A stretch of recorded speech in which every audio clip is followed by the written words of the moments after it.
Hey everybody, welcome back to Push Talk. Today is October 27th, James, and we have a very special guest with us today. Yes, we do. We have the one and only, the Prison Doctor, fresh out of Atlanta, man. How are you doing this morning? I'm doing very well, excited, and very glad to be on your show. So first off, I want everybody to get to know who you are, the story about how the Prison Doctor even came into play. And I think you told it so profoundly at the meeting where we met a couple of weeks ago. But just explain to everybody who you are. Well, my name is Myron Fountaine. I'm a prison prevention specialist. I mentor at-risk youth. As a person who went to prison myself for a long time for vehicular armed robbery out of Detroit, I came home after all the years I served, and I was motivated to want to give back to my community. So I says, let me come up with something that, where I can help the community that I once stole from. And I came up with an organization called the Prison Doctor. And God has blessed it tremendously, where I'm able to do house calls and knock on doors and mentor some of the worst gang members, the most violent little kids you can ever possibly imagine. I go into those homes and I'm able to transform their lives in a way that most people can't. Police officers seem to not be able to really be effective with kids today. And God has anointed my life in such a way where I'm able to get through to them in a way, and it works very well. So one of the things that I think we talked about recently is that we know that we have to start really going after our youth and talking to our youth. We know that they're one of the main factors right now. Like if we can catch them while they're young, pretty much we can help prevent them from ending up becoming a long-time offender, right? Absolutely. Why is it so important that we invest in our youth, and why is it so important that we invest in our youth now? Well, because our youth is our future. I mean, it's as simple as that. I mean, what you see today is going to be a byproduct of what you get tomorrow. So I'm a very passionate person when it comes to our kids, and I'm very passionate when it comes to how parents parent. We often talk about stop the crime and stop the violence, but we can't talk about stop the crime and stop the violence until we talk about stopping parental foolishness. And that's just a reality. The apple don't fall too far from the tree.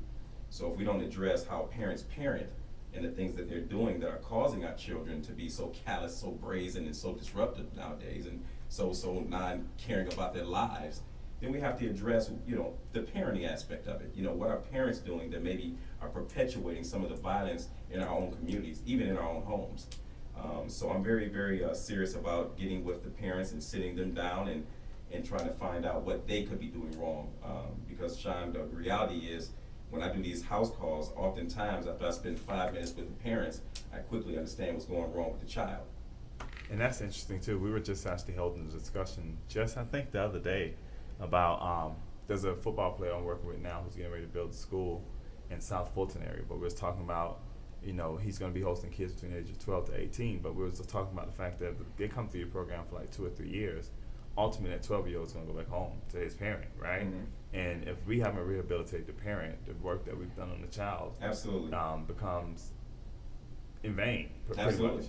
Pretty much. Absolutely. Well, yeah, I mean, the reality is, and again, it goes back to the parents, man. I've mentored kids, man, and where they would literally confess to me and say, hey, look, it's my mom or my dad. They're doing A, B, or C, and it's causing dramatic effect on their child's behavior. One of the things that I often talk about is the music. My dad was a Motown funk brother. So the horn on Marvin Gaye's What's Going On, Let's Get It On, that's my dad, Eli Fontaine. And back then, the music was inspirational. You know what I mean? It was inspiring. And groups called themselves the Supremes and the Miracles. You know what I mean? Supreme meaning the highest. And today kids are calling themselves B's and H's with problems. You know what I mean? And they're listening to music that defiles and degrades women. And oftentimes it's the parents who's playing this garbage in the homes where the kids have no escape. Right. So you have a child who has an undeveloped mind. His mind and brain is still growing. He's still taking in information, but yet we're polluting it before it's even fully developed with things that are so detrimental. It's ridiculous. And I have a serious problem with that. So until parents start taking accountability for their actions, then the kids, our society is going to be ruined. People are, acting like this it's a mystery and what's going wrong with our kids. Everybody's acting like this is a big mystery. Why they're so bad? Why they're so brazen? They don't care about their lives. I don't understand how it's a big mystery when we know that the root is what you're doing at home. Yeah. You know what I mean? You know if you remove God out the equation, which is another thing, Sean, that I speak about, very, very no nonsense. When we have moved God out the home and we don't speak no kind of spirituality to our children, there's no accountability there. Mm. You know what I mean? I definitely The know kids what you are mean. now emboldened. There's nothing that's holding them accountable. You know, so we don't talk about God in the home enough, like we did back in the day. You know, our parents used to talk about God. You know, there's always some form of a spiritual connection, even if we were in our wickedness. You know, grandma and dad and mom, they still spoke about God. We had in the back of our brains that there was something or someone that would hold our little behinds accountable if we did the wrong thing, even in our madness. Today, these kids don't have that sense. You know, it's funny, I was thinking about the other day, like my mom, even though they didn't go with us to church every Sunday, we were on the van every Sunday, whether or not they were with us or not. I mean, we went to Sunday school in the morning, and sometimes they'll come pick us up, and sometimes we'll ride that van back home. And sometimes they'll come to church and we'll still ride the van back home. I'm over to the break serious, but I mean, you're right, and it does something different to the child when there's something higher that caused them to be held to a higher account. Sure. And for me, I can speak for myself. I'm an ex-offender as well. Sure. And just for me, it was those moments, like it was remembering those prayers that Grandma got through for me, remembering the books that she made me read, remembering how the Bible studies I went to. Remember the discipline they taught you, that when you go into there's certain places kids go now, and I realized this, that they don't consider it to be a place of holiness. And even churches, like kids are disrespecting churches now. Absolutely. And back in our day, it was serious. Like when we went to church, there was no cell phone for us to have, and now you know, a child, you take away the iPad, they ready to tear the church down. Exactly. Well, and going back off of what you just said about, you know, the scripture and remembering certain things that empower you. For me, it was always, greater is he that is in you than he that is in the world. Right. That always stuck with me. Even when I was in prison, that stuck with me. Greater is he that is in you than he that is in the world. So I knew, even from that scripture, that there was something great inside of me. Right. Even if I didn't identify it at that particular time, I knew that there was something lying dormant in me, that if I could just tap into it, that I could bring it out and be great. Right. You know what I mean? I think about scriptures in Deuteronomy where it says, you will be the head and not the tail. I think about things like that, and that stuck with me as a child, because my mother and grandmother used to say those kind of things as a kid. All the time I would hear that in the house, even in my madness. Right. That stuff, because the Bible tells you about when you plant the seed, you know what I mean? One day it'll grow. Right. That's right. And so unfortunately I had to go through some of the things that I went through, but it made me a much better person. It made me a more person that's empathetic and sympathetic to our children, to our youth. Yes. Because that's where I went wrong. Right. So I'm very passionate about the kids, Sean, and I don't play. I really don't. I don't. Oftentimes, it's like when we get around people in power, you know, like our legislatures or our mayors or governors or whomever they may be, that sometimes we don't speak the truth to them. We don't say what we really feel or what we really know to be true. We'll cow down. And I think until we learn to speak truth to power, real change will never come. But I think also, too, for those who have that platform to be able to be in the room of power, we have an obligation to carry the concerns of what we hear to power. Absolutely. And hold them accountable. No doubt about it. And that's one thing that I'm all for. Like anybody I've ever spoke with, if there's an issue on the table, we're going to address that issue. If you don't want to address the issue, you don't want to talk to me. Sure. Because we did something this morning, and I put on the board while you were sleeping.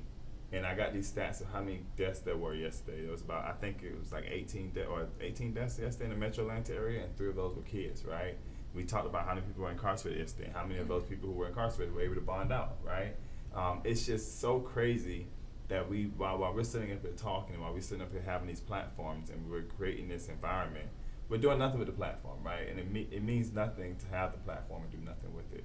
Sean, every election season, we have these people that run for office, and this isn't new stuff. This isn't like new information. They've been doing this stuff for decades, man. Where they run for office and they give these eloquent speeches and make all these elaborate promises.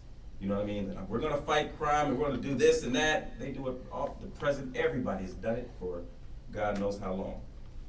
But every election season, when we put these people in office and they don't deliver on their promises, we don't hold them accountable for nothing. Not at all. We don't. I mean, I would even suggest even blackballing them, something. Right. When you make a promise and you don't deliver on that promise, when you get out of office, there has to be a consequence. I mean, whatever it may be. Right. And I mean that. Because, like Sean said, our kids are dying daily, and that's not a joke, man.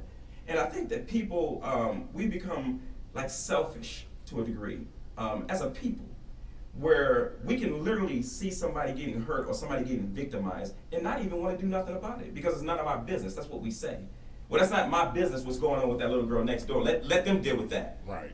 It's not our business that little lady getting, that lady's getting robbed on the corner or somebody's beating her up or some young girl is getting beat up on the corner by her boyfriend. Just keep going, leave it alone, don't get involved. I think we become that kind of a society, a hush-hush society. Right. You know what I mean? And I have a problem with that, quite frankly, Sean. I believe that men need to start standing up and showing out. That's what I believe. I believe that our men have been made impotent in a large degree today, where we don't stand for nothing, for the most part. I'm not saying all, for those who's listening or maybe watching, I'm not saying all. I'm saying the majority of men today are not the type of effective men that they should be in order to help their children. We don't speak God as men. Right. We don't sit here and lay down good role models to our children. We don't stand up and speak against things that we know are fundamentally wrong. We'd rather shut up, stay quiet, mind our own business, and live our lives and behind our closed doors. And I'm saying, in order to help the community, to go back to citizenship, you know what I mean, where your neighbor was your responsibility. Things that happened on your block was important to you. Today, it's like nobody cares, man. It's like, no, we doing us. It's behind our closed doors. Let the Joneses do the Joneses, and we doing us. And I'm saying, in order to make any kind of drastic change that needs to be done, then we're going to have to come together as a community, start being more activists, and more about citizenship. Until that happens, Sean, quite frankly, this stuff is going to keep spiraling out of control, and we'll be at these kind of tables and going to 1,000 Stop the Violence rallies and Stop the Crime rallies and just going through this crap another 10 years from now. Right. Our kids can't wait, so I think we need to take more of a strong stance. Yeah. A lot of that, getting back particularly to men, we have gotten away from our responsibilities and the proverbial adage of raise, it takes a village. Absolutely. We just, the villagers have either fallen by the wayside, prison, we have disappeared. And we're not doing the village raising as we should. And we definitely need to get back to that. Is there any particular, or if you can wouldn't mind sharing with us the procedure of when you arrive to someone's house? Sure. I just did one last night. But can I back up, if you don't mind? I want to address something real quick, going about cowardly men. And I mean no disrespect. I was recently at a forum, I'm not going to say where or how it went, and I had made a statement that the cost of locking someone up in Georgia is $90,000 a year. And if we were to prevent 600 potential at-risk kids from going to prison, that we would save in taxpayer money something like $54 million, right? Right. A particular individual had stated in rebuttal to what I said that, do you understand how much pushback we would get if that was to happen? How much pushback would happen? Because that's a lot of money, and the prison system wouldn't like that. And in my mind, I was saying to myself, that is ridiculous. Why would you care about pushback from the penal system and them losing money? They wouldn't like to lose $54 million in taxpayers' money, that they would fight us on that issue. Mm-hmm. Why would you care if we're talking about saving 600 kids' lives? So in other words, you're telling me that because of the pushback, we shouldn't focus on saving that kind of money or helping 600 kids not go to prison. Right. So it's those types of things that bothers me. When men make those kind of statements, it's like they put financial endeavors or the fight. They put that stuff in like it's more important than helping and saving our kids today. See, I don't care about the pushback. I don't care about the governor, the mayor, none of these people around here. I don't care what no one says. I care about the kids, man. And until we get on that platform and speak with that kind of passion and mean what we say and actively go out and do things about that, then there's going to be no change. So I just wanted to get that out. But going back to your question, when I go into homes with these at-risk youth, some of them are very violent. Some of them, the parents call me and may say, hey, look, My 13-year-old son slapped me with the phone and called me all kind of profane names. And I'm being very serious. Some of these kids out here doing things that you just wouldn't believe to their parents. I've had a kid slap his mother, a 12-year-old kid slap his mother and called her just nasty, just totally just disrespected her. So sometimes I have to go in there a little strong, if you know what I mean. And in those cases when I do, I have the permission from the parents before I go into the home to kind of do certain things, let me just put it that way, to get his attention. Once I do that and I gather his attention, and in 90% of the cases that I've done is never failed, I start a mentorship program where I start to ask him, you know, what's going on? What's making you do these types of things? You know, what makes you want to call your mother the B word? What makes you want to slap your mother and push her around like she's some kind of, you know, like she's nobody, you know? And it goes into a mentoring, you know what I mean? I won't go into the exact methods of what I use, but if you know more about it, for any listeners or viewers, you can contact me through the Prison Doctor on my Instagram, the Prison DR, or you can call me 313-401-9766, and I'd be more than glad to share that information with you. But it's a very effective program that I have, and I have plenty of testimonials where parents have just been amazed, you know, with the fact of the intervention that we had and how their children has transformed their lives. And it's not a one-hitter quitter type deal. Right. I actually go back into the home, you know, a few times just to kind of keep the pressure on a little bit and start mentoring a young man or a girl. And like I say, it's a very, very good program, and it has a high success rate. Awesome. You do you have a staff with you as well? Other females to help you with the female children or whatnot? Great question. Yeah, I actually do. We just hired, or actually brought aboard, our first female prison doctor a few days ago. Asia is her name. Congratulations. Yeah, absolutely. I actually have on my Instagram the latest post. If you go on my Instagram, the Prison Doctor, the Prison DR, you'll see that posting with her. But she's an athlete. I think she's 23 years old. Has a great following on social media. She has great influence, and she's been through something. She has a testimony, and she has a passion and want to help kids and young girls. And she met with my board of directors the other day, and we all voted her in. And she's ecstatic. I'm ecstatic, and we're going to do great things. Wonderful, wonderful. Man, thank you for coming. That's amazing, and I really do appreciate the work that you do. And we have to, our two organizations have to figure out ways where we can work together. Because, I mean, knowing anything about our organization, we're about to work, we're not about to talk. Absolutely. And that's where we're at. And I think you've probably seen the email that the DA sent out, where I sent her email and said, we're ready. Yeah. So anything that you guys need, and we appreciate you for coming over, anything that you need, man, definitely reach out. We appreciate you giving us some more information. But again, your Instagram is? The Prison DR. And my website is the prisondr.org. prisondr.org. Right, and for those who's listening, please reach out. My services are free. I don't even charge for this. You know, our prison doctors, we go out into the communities, we knocking on doors.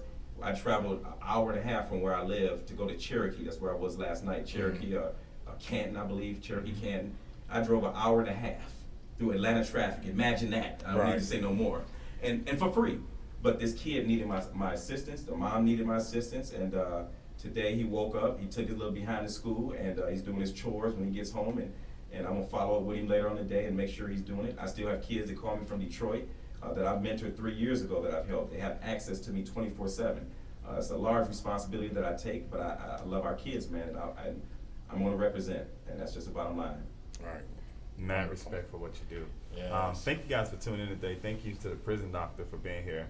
Thank you for the hard work you guys are doing. And we look forward, like I said, to working with you guys in the future. And if you guys want more information, don't forget to check out his website at theprisondoctordr.org or find him on Instagram at theprisondr. You guys have a blessed day, and until next time, we'll see you again.